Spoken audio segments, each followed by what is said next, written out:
Hi, I'm going to talk about how to go through a course in Khan Academy without wasting your time because I recommend that a lot of students start below their level, and then if they try to go through everything, they'll be bored. And the goal of that is starting low is to find things that you don't know. So let's say we're going to start here. I have a list of the courses. It's up here in courses at the top left. Let's say we're going to start at arithmetic. I recommend students start at early math just because they can finish it in 2 or 3 days using this method. But arithmetic might be a little bit more difficult. It might take a week or two. So if we go to arithmetic, we'll see there's lots of stuff.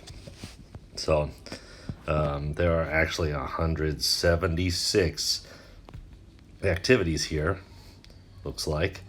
So the very first thing we want to do is go down to the bottom here where it says start the course challenge. And so if you start the course challenge, it will ask you, it'll give you a basic test, and this test is 30 questions, and then it will decide what you know and what you don't know.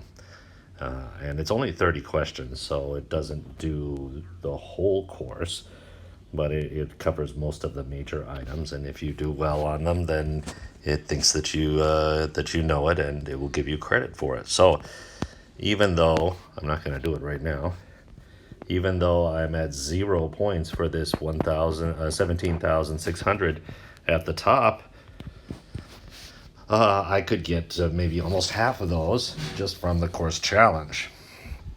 And let's say that I get about 1,000 mastery points out of addition and subtraction from that course challenge.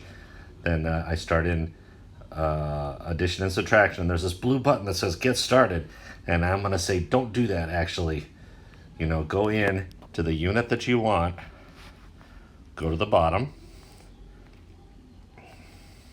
go to the very bottom, and we'll say start the unit test.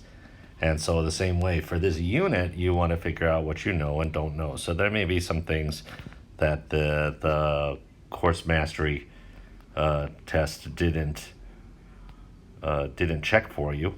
And then on this test, on this test, you'll have 10 questions, and it'll give you a lot of points. And then once you're done with those two steps, then you go back up and look for the things that you got wrong, that you are at 50 or 50 or below. So for Khan, there are 4 levels. You can see this one at the top here, add 2-digit numbers. It's at level 0. That means you didn't try, or you got below 70%. So if you get below 70%, you're still at 0. So below 70 is a fail. And then the second level is 50. You get 50 if you get something like 70% to 90%, I think it is. And then you'll get an 80 points if you get 100 on this. So anything below an 80, 50s or zeros, you should go back through and work on them. And you don't have to worry about getting 100 on everything, but you need to make sure that you get an 80 on at least everything. And then after we're done with that, we'll go to the top left here where it says arithmetic and click back. After we got 80s, at least 80s on everything in addition subtraction, and then we'll go down to multiplication and division. Go to the very bottom, and at the very bottom, see, there's a lot of stuff in here. At the very bottom, it has the unit test. We'll start there. And there's 31 questions in multiplication and division. And that will help us find out what we don't know. And then we just go to do the things that we don't know, the things that we're not good at. We don't need to do all the things that we're already good at. We need to go back and fix the things that we're not good at. And with this method, going through early math and arithmetic, you can complete the course really quickly. So maybe after you take the course challenge, you've got about half of addition and subtraction left, and then after you take the addition and subtraction unit test, you've only got 2 or 3 practices that you have to work on, and then you can go and watch the videos for them, and use the hints. Always use the hints, and then just go until you get an 80. You don't have to worry about getting 100, actually, because 100 just means that 100 just means that you got 100 on the practice, plus you did it on a test or on a mastery challenge. Excuse me. So sometimes up at the top here, you'll see a little blue button at the very top that says mastery challenge. And if you see that, you should totally do it every time, because that'll up your points. And that'll find things that you did already that maybe you only got a 50 on, and it'll help you get those to 100. So, and then we work through and fractions. So maybe for addition and subtraction, there are only 2 or 3 practices we need to do, and maybe for multiplication and division, there are 5 or 6 out of 30 that we have to do to get good. But maybe negative numbers, we're not very good at that, and we test out, and there are 15 activities, and maybe in negative numbers we only get 3 of them that are good, and we have to do another 12. But that's good for us, and that shows us that we really don't understand negative numbers. And a lot of our students really don't understand deeply. They don't understand negative numbers. They don't understand fractions deeply.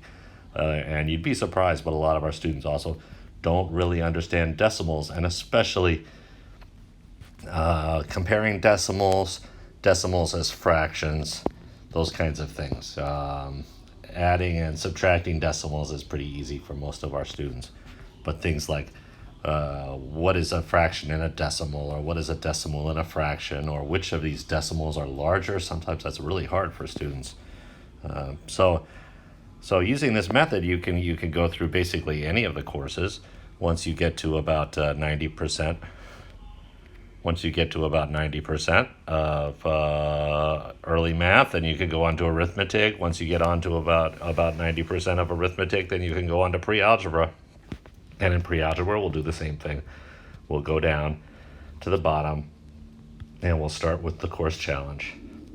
And the course challenge may give us 25% of the course, or it may give us 10% of the course, or it may give us 60% of the course, depending on how good we are. And then we'll just start at the top unit, which is arithmetic properties. And again, go to the bottom and test yourself first. Always test yourself first, figure out what you don't know, and then after you test yourself, figure out what you don't know, then you go do the things that you don't know, and you fix the things in math that you don't know. And suddenly math is not difficult. Math is hard. There's 2 reasons why math is hard. Math is hard, number 1, because it doesn't let you pretend you know. You either know or you don't know.